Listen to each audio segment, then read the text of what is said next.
Hey, this is Dr. Garrett Harper. So one of the most common procedures that we get asked about is breast augmentation surgery.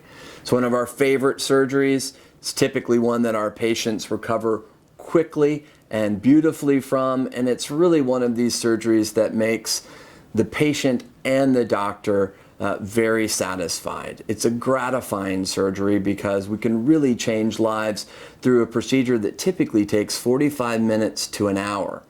Now, how do you know if you're a good candidate for breast augmentation surgery? Well, you want to look at where you're starting, and then you want to look at what your goal is. It's a great idea for you to come into your consultation with pictures of breasts that you think are beautiful. Now, these pictures can be in a bikini or can be in a workout outfit. It does not need to be nude pictures or anything that's going to make you feel uncomfortable or blush. I personally prefer for you not to use before and after pictures from patients that are on websites, because typically you'll read what happened below and you'll say, that's what I want. Well, that might not be what you need in order to get that result.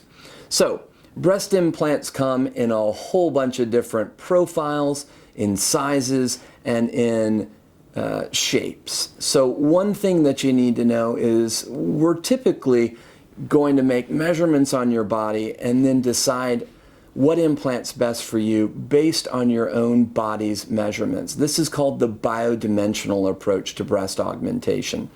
And this is critical. We think it provides the most natural look and really allows our patients to get what's safest for them.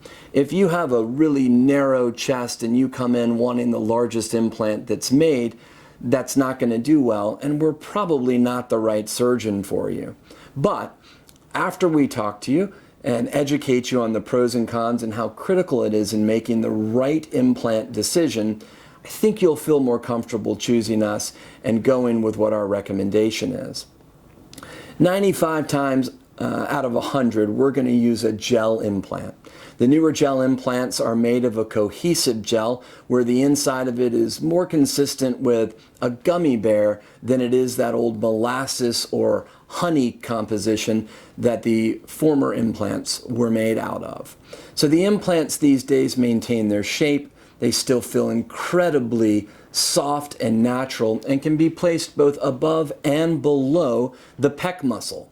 The recovery, if the implant is placed above the muscle, is a little bit easier than the one where we're stretching out the muscle and even dividing some muscle with the submuscular approach. You may be a candidate for both approaches, you may not be. Only your surgeon and you can really help determine what's best for you depending upon what your current anatomy is and then what your goals are. So, come on in, and we'll be able to do a three-dimensional analysis of your breast and place implants in through a computer system that give you a rough estimate and idea of what you'll look like after surgery.